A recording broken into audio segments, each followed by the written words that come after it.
Page number 117, Punjab under 6. The Sikhs became a strong political and military force under Guru Gobind Singh. See lesson 9. He organized the Sikhs into a military group called the Khalsa, meaning the pure. He inspired his soldiers to fight the Mughals through the slogan Vahe Guru Ji Ka Khalsa, Vahe Guru Ji Ka Fateh. It means that the Khalsa belongs to God and all victories of the Khalsa are victories of God. The Sikhs became strong political and military force under Guru Gobind Singh. നമ്മൾ പറഞ്ഞാണ് സിഖുകാര് വളരെ strong ആയി strong political അല്ലെങ്കിൽ military force strong political force strong military force strong everything will be strong. Sikhs became strong under Guru Gobind Singh. Guru Gobind സിംഗിന്റെ കീഴില് സിഖുകാര് വളരെ powerful ആയി, politically strong ആയി, അവര് മിലിറ്ററി സ്ട്രോങ് ആയി മാറി. He organized, അതായത് Guru Gobind Singh organized the Sikhs into military group called Khalsa. Guru Gobind Singh എന്ത് ചെയ്തു? സിഖുകാരുടെ ഒരു മിലിറ്ററി ഗ്രൂപ്പ് രൂപീകരിച്ചു. Guru Gobind Singh organized a group of military or military group organized and called Khalsa. അതിനെന്ത് പേര് കൊടുത്തു? ഖൽസ എന്ന് പേര് കൊടുത്തു. എന്താ ഖൽസ എന്ന് പറഞ്ഞാല്? ഖൽസ മീൻസ് ദ പ്യുവർ എന്നാണ് ഖൽസയുടെ അർത്ഥം. He inspired his soldiers to fight the Mughals through the slogan Vahe Guruji Khalsa, Vahe Guruji Ka Khalsa, Vahe Guruji Ka Fateh. അങ്ങനെ അദ്ദേഹം Guru Gobind Singh organized a military group and he gave the military group, gave the name is Khalsa. Then Khalsa means pure. He inspired his soldiers to fight with the Mughals. അദ്ദേഹം എന്താ inspire ചെയ്തത്? മിലിറ്ററിക്കാരെ, അദ്ദേഹത്തിന്റെ സോൾജേഴ്സിനെ അദ്ദേഹം inspire ചെയ്യണത് മുഗൾ രാജാക്കന്മാരെ അല്ലെങ്കിൽ മുഗൾ സാമ്രാജ്യവുമായി യുദ്ധം ചെയ്യണം. എന്നിട്ട് എന്താ അദ്ദേഹം ഒരു സ്ലോഗൻ കൂടെ പറഞ്ഞു കൊടുത്തു. എന്താ സ്ലോഗൻ? ഫത്തേ ഗുരുജി കാ ഖൽസ, ഫത്തേ ഗുരുജി കാ ഫത്തേ, സോറി വഹേ ഗുരുജി കാ ഖൽസ, വഹേ ഗുരുജി കാ ഫത്തേ. അപ്പൊ ഈ ഒരു സ്ലോഗനോട് കൂടി അദ്ദേഹം പറയാണ്, ഈ സ്ലോഗൻ കൊടുത്ത് അദ്ദേഹം പറയാണ്, നിങ്ങൾ എന്ത് ചെയ്യാ? മുഗൾ രാജാക്കന്മാര് മുഗൾ സാമ്രാജ്യവുമായി യുദ്ധം ചെയ്യണം. ദെൻ ഇറ്റ് മീൻസ്, അതായത് ഇദ്ദേഹത്തിന്റെ സ്ലോഗന്റെ മീനിങ് എന്താ? വഹേ ഗുരുജി കാ ഖൽസ, വഹേ ഗുരുജി കാ ഫത്തേ. അങ്ങനെ പറഞ്ഞ എന്താ? അദ്ദേഹം പറയാണ് Khalsa belong to God. Khalsa എന്ന് പറയുന്ന ഈ മിലിറ്ററി ഗ്രൂപ്പ് ദൈവത്തിന്റേതാണ്, ദൈവവുമായി ബന്ധപ്പെട്ടിരിക്കുന്നു, ഈശ്വരനായി ബന്ധപ്പെട്ടിരിക്കുന്നു. ഓഡിയോ തന്നെ കണക്ട് മാറിപ്പോവാ സാർ, കട്ടായി പോവാ. എന്താ അറിഞ്ഞൂടെ? ഇപ്പൊ രണ്ടാമത്തെ തൊട്ട് ഓഡിയോ തന്നെ കട്ടായി പോന്നെ. അതാ റേഞ്ചിന്റെ പ്രശ്നമായിരിക്കും. ഇപ്പൊ ഇറ്റ് മീൻസ് ഖൽസ, അദ്ദേഹം പറയാണ് ഈ വഹേ ഗുരുജി കാ ഖൽസ, വഹേ ഗുരുജി കാ ഫത്തേ. ദിസ് ഈസ് ദ സ്ലോഗൻ, അല്ലെ? Slogan he gave to his soldiers and he inspired them to fight with the Mughals. പിന്നെ അദ്ദേഹം പറയണ ഈ സ്ലോഗന്റെ മീനിങ് എന്താണെന്നറിയോ? Khalsa belongs to God. Khalsa എന്താ? ദൈവവുമായി ബന്ധപ്പെട്ടിരിക്കുന്നു. Then all victories of Khalsa are victories of God. Khalsa നേടിയത്, ഖൽസയുടെ എല്ലാ നേട്ടങ്ങളും ആരുടെ നേട്ടങ്ങളാണ്? ദൈവത്തിന്റെ നേട്ടങ്ങളാണ്, അല്ലെ? Victories of Khalsa are victories of God. ഖൽസയുടെ വിക്ടറീസ് ഒക്കെ ദൈവത്തിന്റെ വിക്ടറീസ് ആണ്. നമ്മള് പറയാം, the Sikhs became strong politically and military force under Guru Gobind Singh. Guru Gobind Singh organized a military group called Khalsa. Khalsa means pure. Then he inspired his soldiers in Khalsa to fight with the Mughals. He gave a slogan. Slogan is Vahe Guruji ka Khalsa, Vahe Guruji ka Fateh. This slogan means Khalsa belongs to God and all victories of Khalsa are victories of God. Clear? Miss Guru Gobind Singh asked all Sikh men to wear 5 sacred symbols. These are Guru Gobind Singh Sikh ജനങ്ങളോട് പറയണത് 5 sacred symbols പറഞ്ഞിട്ടുണ്ട്. 5 sacred symbols ഏതൊക്കെയാ? നോക്ക്. Guru Gobind Singh asked all Sikh men to wear 5 sacred symbols. 5 symbols. ദൈവികമായ 5 symbols ധരിക്കാൻ വേണ്ടി പറഞ്ഞിട്ടുണ്ട്. എന്തൊക്കെയാ നോക്കാം. Kesh or hair. Kesh or hair. Kesh എന്ന് പറഞ്ഞാൽ നമുക്കറിയാം, കേശം എന്ന് പറഞ്ഞാൽ മുടി എന്നാണ്. Hair. Cutting or removing hair from any part of the body was not allowed as hair is a symbol of spirituality and signified surrender to God's will. എന്താ പറഞ്ഞേ? ഒന്നാമത്തെ സിമ്പല്, അദ്ദേഹം സിഖ് പുരുഷന്മാർ ധരിക്കേണ്ട ഒന്നാമത്തെ സിമ്പലാണ് ഹെയർ, മുടി. എന്താ പറഞ്ഞേ? കട്ടിംഗ് ഓർ റിമൂവിംഗ് ഹെയർ, മുടി മുറിക്കാനോ നീക്കം ചെയ്യാനോ പാടില്ല. എവിടുന്ന്? From any part of the body, ശരീരത്തിൽ എവിടെ നിന്നും മുടി മുറിക്കാനോ കട്ട് ചെയ്യാനോ പാടില്ല. Was not allowed as hair. Cutting or removing hair from any part of the body, മുറിക്കുക അല്ലെ, മുറിക്കരുതല്ല. Not allowed as hair is a symbol of spirituality. എന്ത് പാടില്ല? നോട്ട് അലൗഡ് ഹെയർ, മുടീനെ എന്തായി അലോ ചെയ്യില്ല? സ്പിരിച്വാലിറ്റിയുടെ സിമ്പിൾ ആയിട്ട് മുടീനെ അലോ ചെയ്യാൻ പാടില്ല. അപ്പൊ എന്ത് ചെയ്യണം? മുടി മുറിക്കണം അല്ലെ. Cutting or removing hair from any part of body was not allowed as hair is a symbol of spirituality and signified surrender to God's will. രണ്ടാമത്തത് ഖാങ്ക ഓർ കോമ്പ്. കോമ്പ് എന്ന് പറഞ്ഞാൽ എന്താ? ചീപ്പ് അല്ലേ? കോമ്പ് എന്ന് പറഞ്ഞാൽ ചീകുക, ചീപ്പ്. Then it is a symbol of cleanliness. Just as when we comb our hair, we take out the broken strands of hair. Similarly, we should comb out of bad thoughts from our mind. എന്താ പറഞ്ഞേ? അടുത്തത് comb, ചീപ്പ്. It is a symbol of cleanliness. എന്തിനാ? ഇതൊരു symbol ആണ്, വൃത്തിയുടെ symbol ആണ് എന്ത്? Comb. Just as we comb our hair, നമ്മൾ മുടി ചീകുമ്പോൾ, we take out the broken strands of hair. Similarly we should comb out a bad thoughts from our mind. മുടി ചീകുന്ന പോലെയാണെന്ത്? നമ്മുടെ മനസ്സിലെ അഴുക്കുകളൊക്കെ പോകും അല്ലെ, പോകുന്നതിന് തുല്യാണ്. മൂന്നാമത്തത് കര ഓർ ബ്രേസ്ലെറ്റ്. കര, കൈക്ക് ഇടുന്നത്.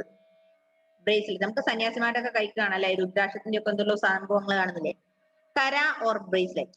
It acts as a reminder to stop a person when he raises his hand to do anything wrong. എന്താ പറഞ്ഞേ? കര ധരിക്കുക അല്ലെങ്കിൽ ബ്രേസ്ലെറ്റ് ധരിക്കുക. ഇതിനെ ഇതെന്താണ്? ഈ ബ്രേസ്ലെറ്റ് എന്തായി പ്രവർത്തിക്കും? This bracelet acts as a reminder, ഒരു റിമൈൻഡർ ആയി പ്രവർത്തിക്കും. എന്തിനെ? To stop a person when he raises his hand to do anything wrong. തെറ്റെന്തെങ്കിലും ചെയ്യുമ്പോ നമുക്കെന്താ? ഇത് ഉയർത്തുമ്പോ നമുക്കത് എന്ത് ഓർമ്മ തരും? എന്ത്? നമ്മൾ തെറ്റാണ് ചെയ്യുന്നത്. അപ്പൊ അതിനു വേണ്ടി എന്ത് ചെയ്യണം? ഒരു ബ്രേസ്ലെറ്റ് അല്ലെങ്കിൽ കര. ദെൻ ഫോർത്ത് വൺ കച്ച. കച്ച ഓർ അണ്ടർവിയർ. കച്ച ധരിക്കാറില്ലേ പണ്ടുള്ള ആൾക്കാരൊക്കെ? കച്ച ഒരു അണ്ടർവിയർ. അണ്ടർവെയർ എന്താ? It is a symbol of high moral character. ഒരു മോറൽ ക്യാരക്ടർ ആയിട്ട് നിങ്ങൾ എന്ത് ധരിക്കണം? അണ്ടർവെയർ ധരിക്കണം അല്ലെങ്കിൽ കച്ച ധരിക്കണം. അഞ്ചാമത്തത് kirpan or dagger. Kirpan or dagger. It is to be used to defend the helpless and uphold the truth. എന്തിനാ ഡാഗർ യൂസ് ചെയ്യാ? To defend the helpless and uphold the truth. So these are the 5 sacred symbols. 5 sacred symbols. Guru Govind Singh asked all Sikh gurus to wear 5 sacred symbols. 5 sacred symbol ധരിക്കണം. എന്തൊക്കെയാ ധരിക്കേണ്ടത്? കേശ, മുടി അല്ലെ? സിഖ് ഗുരുക്കന്മാർക്ക് നിങ്ങൾ മുടി കണ്ടിട്ടുണ്ടോ? ഇല്ലേ? മുടി വെക്കാറില്ലേ അവര്? സിഖുകാരെ കണ്ടിട്ടുണ്ടോ നിങ്ങള്? അവർക്ക് എന്താ മുടി ഉണ്ടാവോ ഇല്ലയോ? യെസ്, അത് അവിടെ cutting or removing. cutting or removing hair from any part of the body was not allowed as hair is a symbol of spirituality. എന്താ? not allowed as hair is a symbol of spirituality. മുടി എന്തിനില്ല? എന്ത്? സ്പിരിച്വാലിറ്റിയുടെ ഒരു simple ആയിട്ട് അവർ use ചെയ്യാൻ പാടില്ല. പിന്നെ കാങ്ക, ചീപ്പ്. പിന്നെ kara, bracelet. Then kachha or underwear. Then kirpan or dagger. These are the 5 sacred symbols. മനസ്സിലായോ?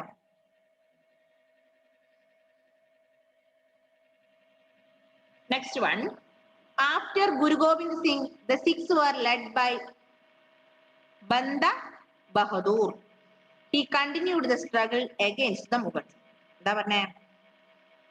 After Guru Govindന് ശേഷം Sikhs were led by Banda Bahadur. സിക്സിനെ ആരാ ഭരിച്ചിരുന്നത്? ലീഡ് ചെയ്ത് നയിച്ചിരുന്ന ആരാ? ലീഡ് ചെയ്ത ആരാ? ഗുരു ഗോവിന്ദ് സിംഗിന് ശേഷം സിഖുകാരെ ലീഡ് ചെയ്തിരുന്നത് ബന്ദ ബഹദൂർ ആണ്. ബന്ദ ബഹദൂർ.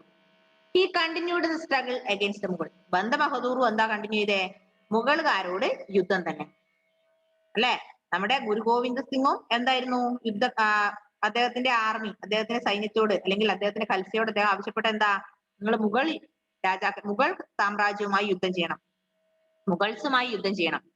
അതേ പാത തന്നെയാണ് അദ്ദേഹത്തിന്റെ പിൻഗാമിയായ ബന്ദ ബഹദൂറും ഫോളോ ചെയ്തത്. അദ്ദേഹം എന്ത് ചെയ്യുന്നു? Always continue struggle with Mughals. In the second half of the 18th century, the Sikhs formed 12 political groups called Misls. Each Misl controlled a specific area and had a leader.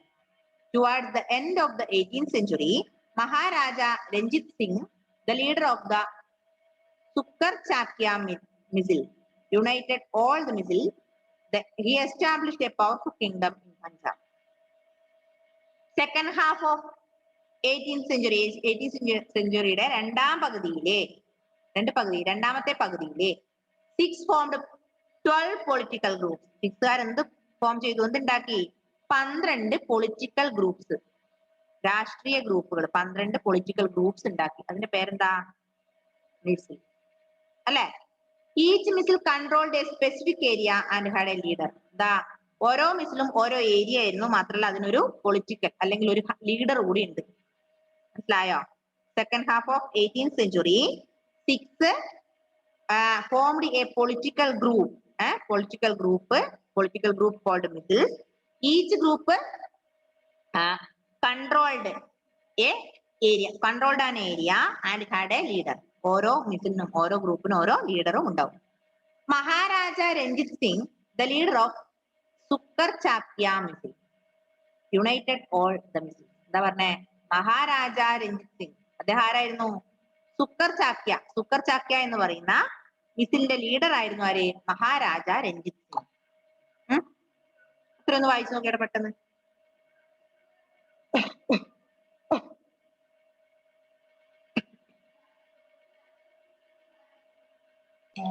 First തൊട്ടാണോ?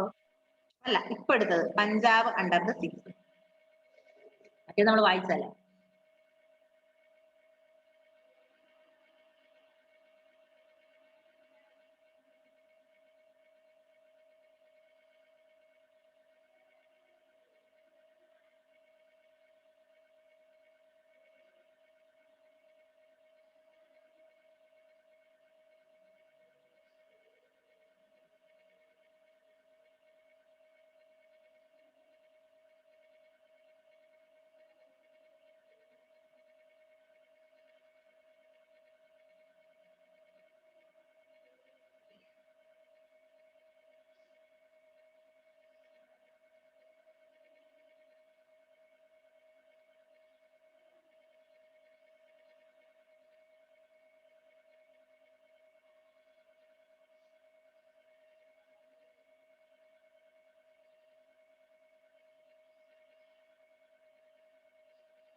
Miss hair cut ചെയ്യുന്ന allowed അല്ല എന്നാണോ അതോ hair cut ചെയ്യാതിരിക്കുന്ന allowed ആണെന്നാണോ മോളെ ആദ്യത്തെ അല്ലേ നോക്ക്, അത് cutting or removing hair from any part of the body. അതായത് ശരീരത്തിന്റെ ഒരു ഭാഗത്ത് നിന്ന് എന്ത് ചെയ്യാൻ പാടില്ല, മുടി കട്ട് ചെയ്യുന്നത് അലൗഡ് അല്ല, നോട്ട് അലൗഡ്. മനസ്സിലായോ? Cutting or removing hair from any part of the body, ശരീരത്തിന്റെ ഏതെങ്കിലും ഒരു ഭാഗത്ത് നിന്ന് മുടി ഏതെങ്കിലും ഒരു ഭാഗത്ത് നിന്ന് മുടി കട്ട് ചെയ്യാൻ പാടില്ല. വാസ് നോട്ട് അലൗഡ്, അതൊരിക്കലും അലൗഡ് അല്ല, കട്ട് ചെയ്യാൻ പാടില്ല. As hair is a symbol of spirituality. Hair എന്താ? സിമ്പിൾ ഓഫ് സ്പിരിച്വാലിറ്റി അല്ലേ? നമ്മൾ കാണുന്നില്ലേ സന്യാസിമാരൊക്കെ എന്താ മുടി കട്ട് ചെയ്യോ? സന്യാസിമാരൊക്കെ മുടി വളർത്തുന്ന കാണുന്നില്ലേ നിങ്ങള്? അല്ലെ, അവരിങ്ങനെ കുറെ കാലം വളർത്തി കെട്ടി വെച്ചിട്ട് കാണുന്നില്ലേ?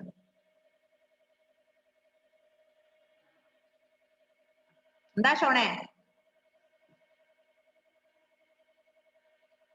ആയാ എടുക്കട്ടെ?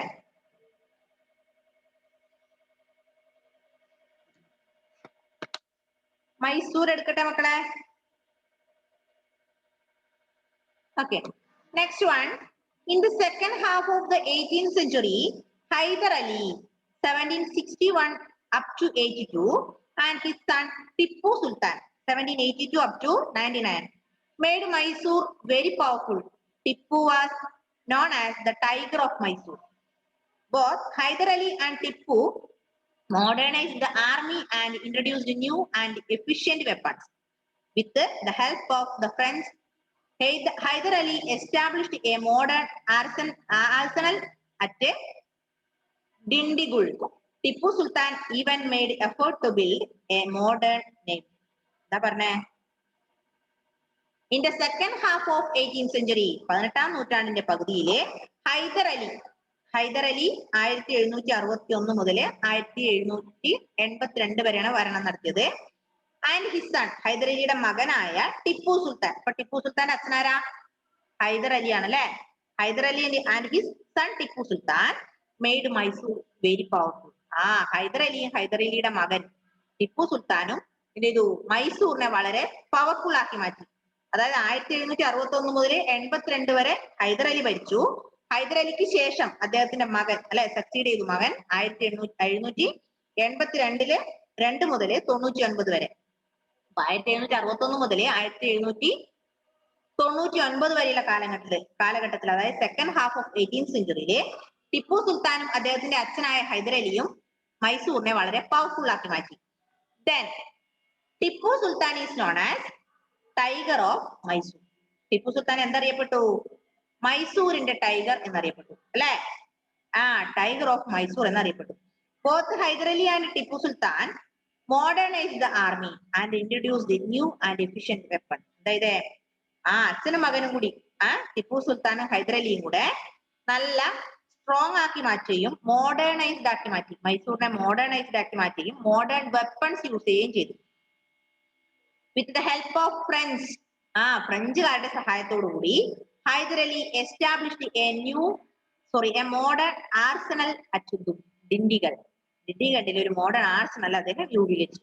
Tipu Sultan even made efforts to build a modern navy. എന്താ പറഞ്ഞേ? അപ്പൊ ടിപ്പു സുൽത്താന്റെ അച്ഛൻ ഹൈദർ അലി അല്ലെ? Who is the father of Tipu Sultan? Hyder Ali. Hyder Ali ruled Mysore from 1782 up to 1799. Tipu Sultan ruled Mysore from 1782 up to മാറിപ്പോയി. Hyder Ali ruled Mysore from 1761 up to 1782. Tippu Sultan, son of Hyder Ali, ruled Mysore from 1782 up to 1799. അങ്ങനെ 1761 മുതൽ 1799 വരെ second half of 18th സെഞ്ചുറിയിലെ ആരായിരുന്നു? അച്ഛനും മകനും അല്ലെ? ടിപ്പു സുൽത്താനും അദ്ദേഹത്തിന്റെ അച്ഛനായ ഹൈദർ അലിയും കൂടെ എന്ത് ചെയ്തു? മൈസൂരിനെ കൂടുതൽ പവർഫുൾ ആക്കി മാറ്റി. മാത്രല്ല they used modern weapons. They modernized and used modern weapons.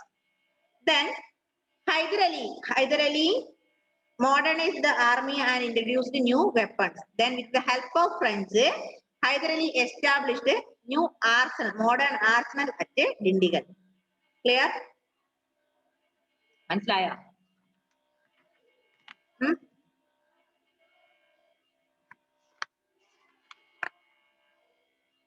മനസ്സിലായോ? Next paragraph. Both father and son fought against the English. Hyder Ali defeated them in the first Anglo-Mysore War. 1769. Tipu Sultan died fighting the English during the fourth Anglo-Mysore War. 1799. എന്താ പറഞ്ഞേ? അച്ഛനും മകനും തമ്മിൽ അച്ഛനും മകനും തമ്മിലല്ല, അച്ഛനും മകനും ആരോട് യുദ്ധം ചെയ്തു? ഇംഗ്ലീഷുകാരോട് യുദ്ധം ചെയ്തു. Father and his son, Hyder Ali and his son Tipu Sultan, always fighting with the English. Hyder Ali defeated them in the first Anglo-Mysore War. Tipu സുൽത്താന്റെ അച്ഛനായിരുന്ന ഹൈദർ അലി ഇംഗ്ലീഷുകാരെ പരാജയപ്പെടുത്തി. എപ്പോ? ഏത് യുദ്ധത്തിലെ?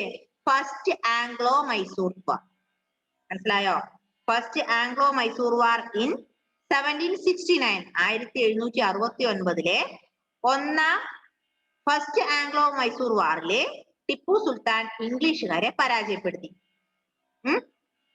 അപ്പൊ 1769 പ്രത്യേകത എന്താ? ഫസ്റ്റ് ആംഗ്ലോ വാർ അല്ലെ? First Anglo war. Then Tipu Sultan died. Tipu Sultan എപ്പോ മരിച്ചു?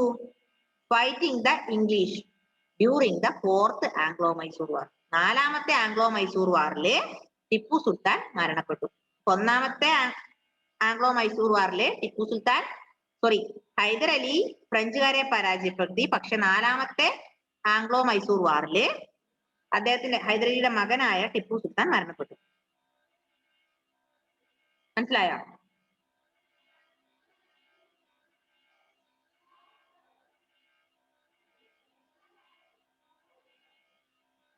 Okay.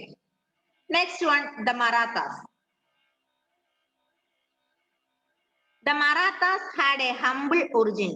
Till the early 17th century, they were minor chieftains serving in the kingdoms of Ahmednagar, Bijapur and Golconda.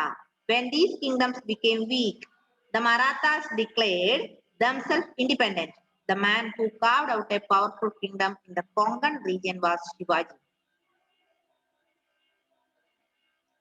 ഷോണെ camera ഓണാക്കിയ മോനെ, ഒരാള് പോലും ഇല്ലാതെ. Marathas had a humble region. ഫെയ്ത്തിന്റെ camera ഇതുവരെ okay ആയില്ലടാ.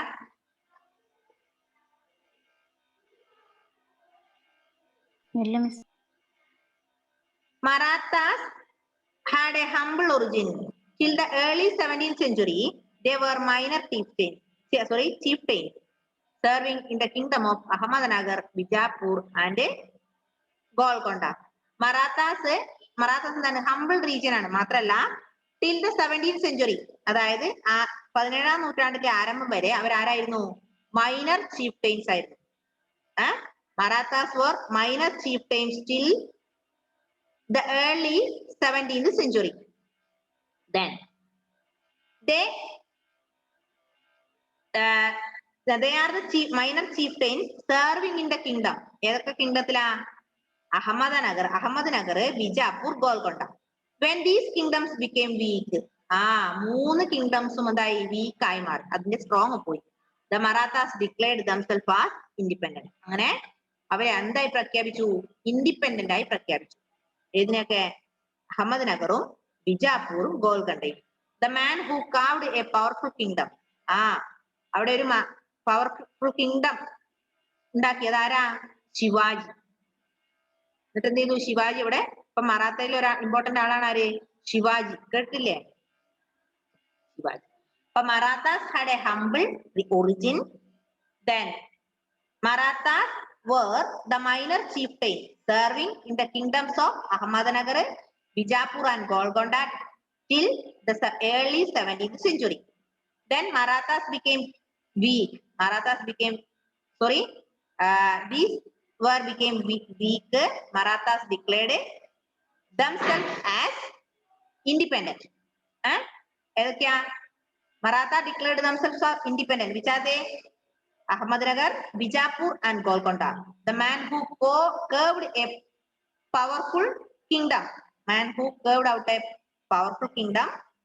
In the Konkan region was Shivaji.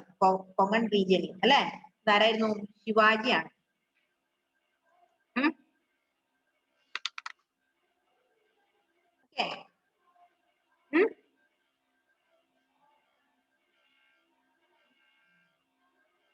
മനസ്സിലായോ?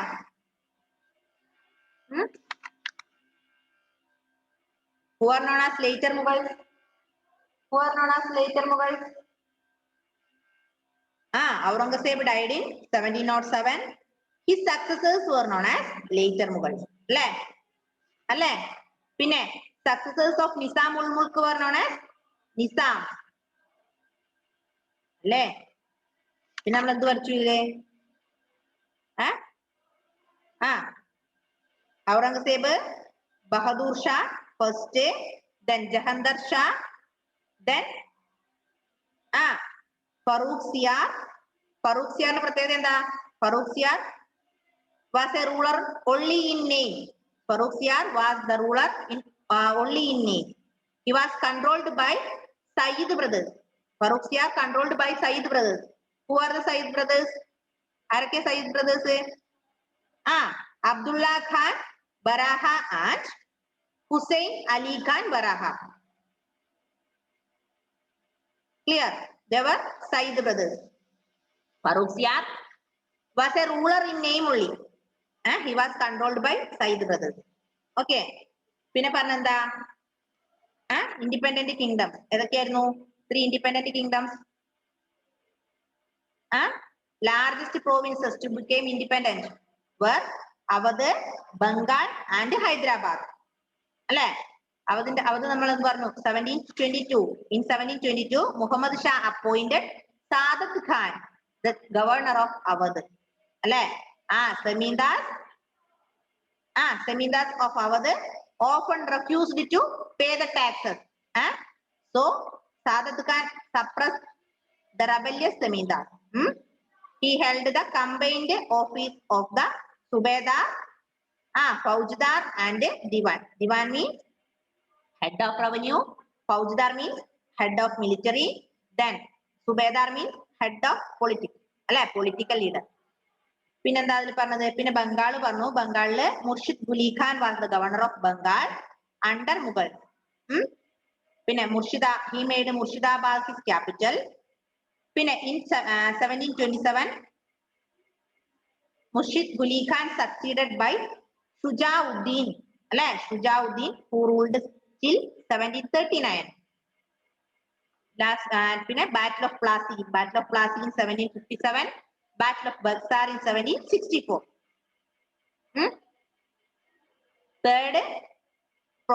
Third independent province is Hyderabad. Chin Kulitz Khan was a powerful noble in the court of Farooq Siyar and Muhammad Shah. He was awarded the title of Nizam ul Mulk Asaf Jah. അല്ലേ? Kulikan എന്ത് പേരാ കൊടുത്തത്? Nizam ul Mulk Asaf Jah. പിന്നെ successors of Nizam ul Mulk Asaf Jah is known as Nizams. പിന്നെ most enlightened Rajput ruler Sawai Raja Jai Singh.